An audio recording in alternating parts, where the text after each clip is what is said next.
Krona smiles and heads towards the tower under attack by catapults. Out rushes Quali meet her, his silhouette standing out amidst the chaos of vivid colors on his armor. Krona, wait. Krona ignores Quali and continues her path at a brisk pace as she disappears into the mist. The mist dissipates. Krona heads quickly towards the stables. Kira comes running towards her, holding arrows in his hands. Mistress, are you looking for these? Exactly. Krona takes the arrows and rushes towards the tower. Kira follows her. Where are you headed? I'm sorry, mistress, but I wouldn't leave you alone. Krona smiles and keeps running towards the tower. Meanwhile, a gradual silence falls over the battlefield. Tivad has split all the dogs in half and killed all the nearby warriors. Tivad returns to his original form of godly power. Well, is there anything else to surprise me with, old fool? Warriors, assume positions, Valve. Catapults shoot black fire and massive spheres follow. Are you just blindly copying Jetter's moves? Damn it. Saying this, he accelerates to an incredible speed, running and killing everyone in his path. Not a single arrow hits Tivad. He catches Glick's gaze on him. You seem to have regenerated, Glick. Something's not right here. You'll find out soon enough. A massive number of spheres rain down upon Tivad. Alright, I'm tired of playing. Tivad conjures lightning from the sky and scorches everything around him with this power. Gideon slowly rides towards Tivad, and seeing the lightning, orders everyone to stop. Othniel approaches Gideon slowly. Is this... Yes! Gideon sarcastically looks into Othniel's eyes and smirks. The smoke in the area clears. Tivad stands in his final god form, resembling a dragon. So, Glick, have you prepared a burial for yourself? No, but I've prepared one for you. Saying this, Glick mounts a regular horse and rides towards the Arisa Bridge. Odd. Glick running from the battlefield. Gideon and Othniel ride up to Tivad. Gideon dismounts and approaches Tivad.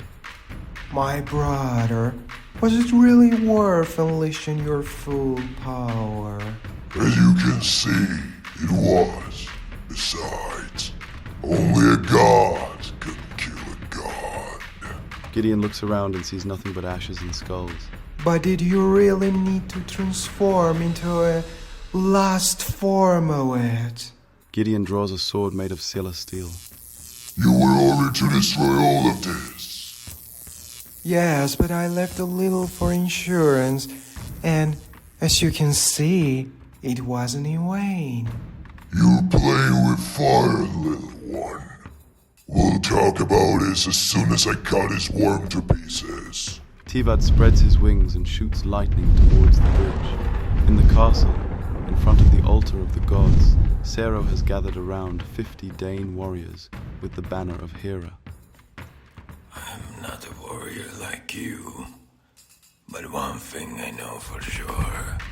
You're the most loyal warriors I ever encountered in the temple. I sense something ominous, and I intend to be by the Emperor's side in these dark times. But the question is, are you with me? All together shout. Sir, yes, sir! Then, so be it. Find your horses, and we set out. All the soldiers head to the stables. Quali, who has been observing all this, laughs. And what's so funny, outsider? Well, that you're not a warrior and you don't know how to command them in battle. And if Tivad isn't there, they'll all be killed. So what are you suggesting? Alright, you don't have to ask, I'll help. How generous. But I'd rather die than let Nuf command the dance. As you wish, but I've decided to head to Tivad as well, just like you. So if you change your mind, just whistle. With that, Quali mounts his horse and rides toward the partially open gates. At the same time, Kira and Krona hurry up the stairs to the chambers at the top. I never understood dance. Why do you need so many rooms? If you had over 100 children over the span of centuries, you'd understand. Well, why does Emperor Tivat have so many children then?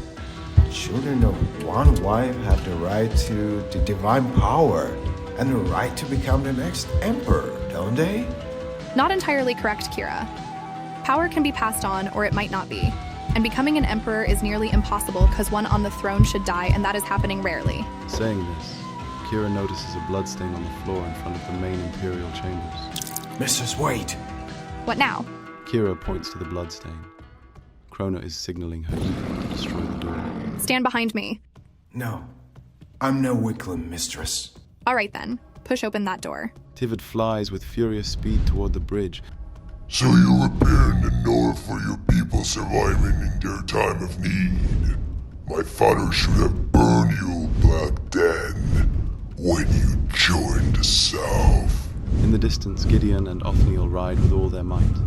A bit further behind are Quali, Cero, and a small troop. Meanwhile, Sidv stands near a massive Dan's army in the western part of the castle. A young warrior, Arx, approaches Sidv. How did the reconnaissance go?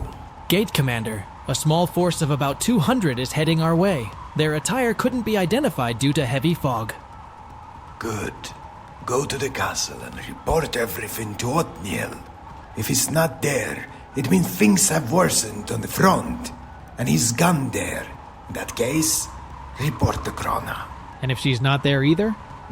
Then report the Othniel's deputy, Girfer. Order understood. May I proceed? Go ahead already. Arx runs towards the castle. Rinso, commander of 2nd Dane Defense, approaches Sidv.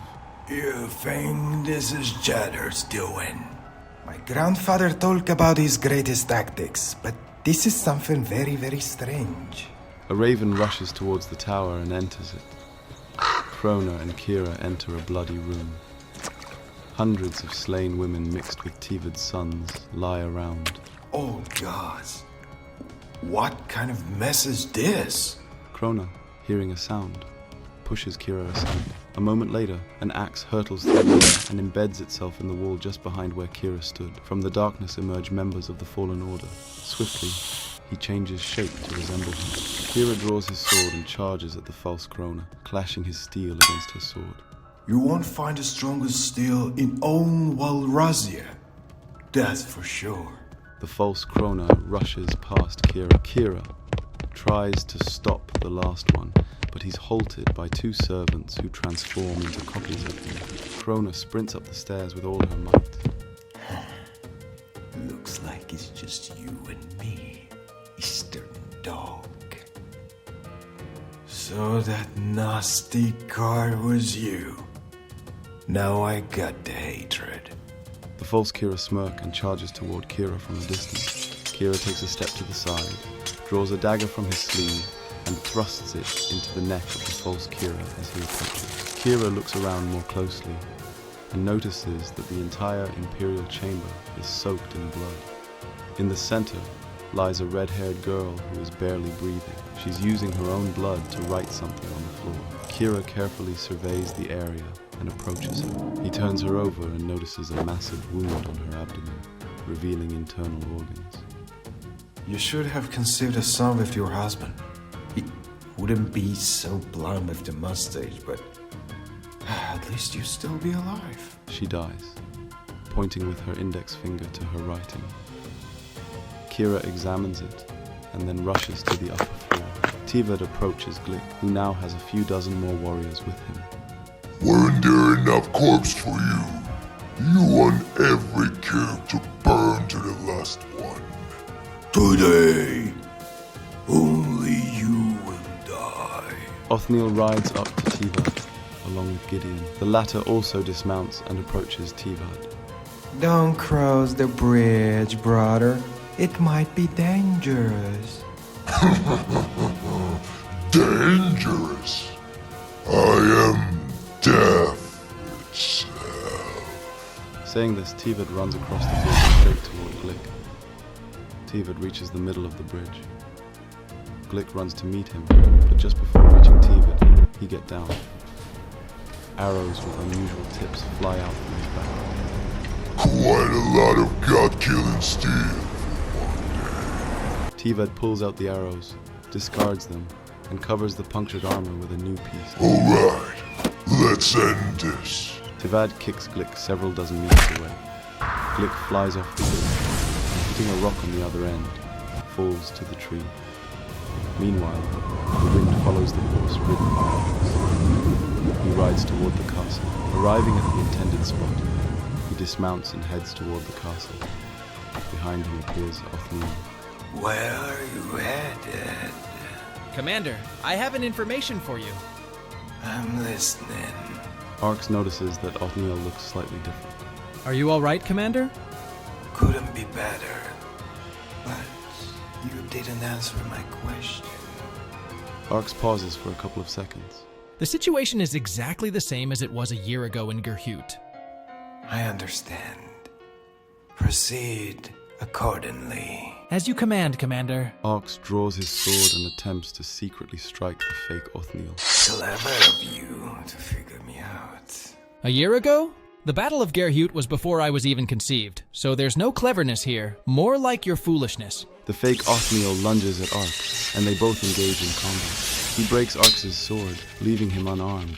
How about using fists, then? The fake Othniel strikes him with the hilt of his sword. Arx loses consciousness and falls. I won't killing you. This time, handsome one. Exhausted, Kira enters Kerry's chambers. The severed bodies of the fallen servants lie nearby. Krona, covered in blood, has turned the entire room upside down. Mistress? Carrie is not here, but there's so much blood, and I don't know what happened to him. He's still alive. How do you know that? Well, I just know. Let's go, quickly. Kira rushes out of the room, and Krona follows her. Sidv and Rinso descend along with a couple of soldiers to meet the approaching negotiators. Don't you think this might be a trap? I have a surprise hidden for such a scenario. The fog worsens the already poor visibility due to the haze. The silhouettes approach closer and closer until their faces become visible. Sanjo? Rinso? I'm a bit confused. Dance of the Second? Exactly. We've come by the order of our Emperor. Strange how you arrived here so quickly. The Kushistrans transport us swiftly. Still, to gather in such numbers here. Sid draws his sword and assumes a combat stance. Sid, what are you doing? Repeat after me. This could be a trap. What in the world do you mean by a trap? Do the Fallen speak to you about something? The Fallen? Oh, come on, stop it. Rinso, ask me something that only I would know. Amazed, Kira looks around. Mistress, a dying girl wrote that Correa is here, but I've never been here before. The Labyrinth of Hera. Never heard of it. I didn't know there were labyrinths inside castles. Well, Northerners are just like that. This labyrinth leads to the Dark Forest, but no one can enter it from there because it's constructed in a special way. Interesting. Now I understand. He must have hidden himself here. Well done, Kira. Krona approaches the wall and points to a map of the labyrinth attached to it. See? What? Only a few people know how to read this map and not get lost in the labyrinth. Carrie knows every corner here and can hide so well that they'll search for him for centuries. Moreover, this route can lead you straight into the Dark Forest in case of an emergency. I believe he went this way. Kira looks around and spots a couple of skulls. I hope you're as familiar with these places as Carrie. Tivad tosses aside the head of the last of Glick's soldiers. So you fools heard that some black fire and steel could pierce the strongest form of a god. Glick remains alone facing Tivad. No, that's not the entire plan.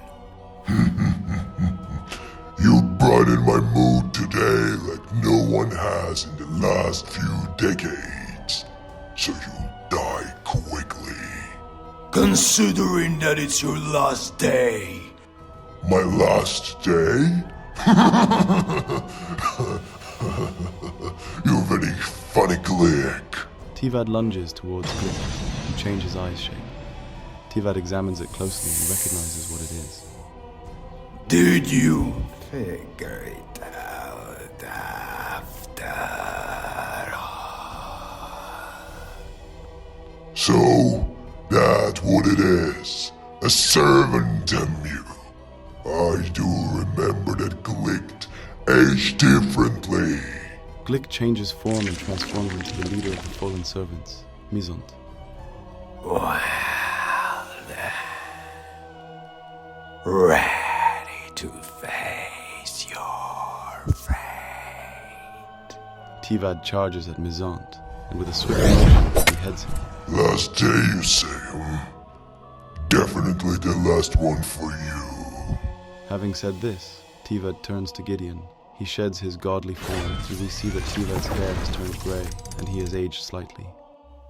Come here. Krona navigates through the labyrinth, examining every corner. Kira approaches a mysterious stand with a sword on it.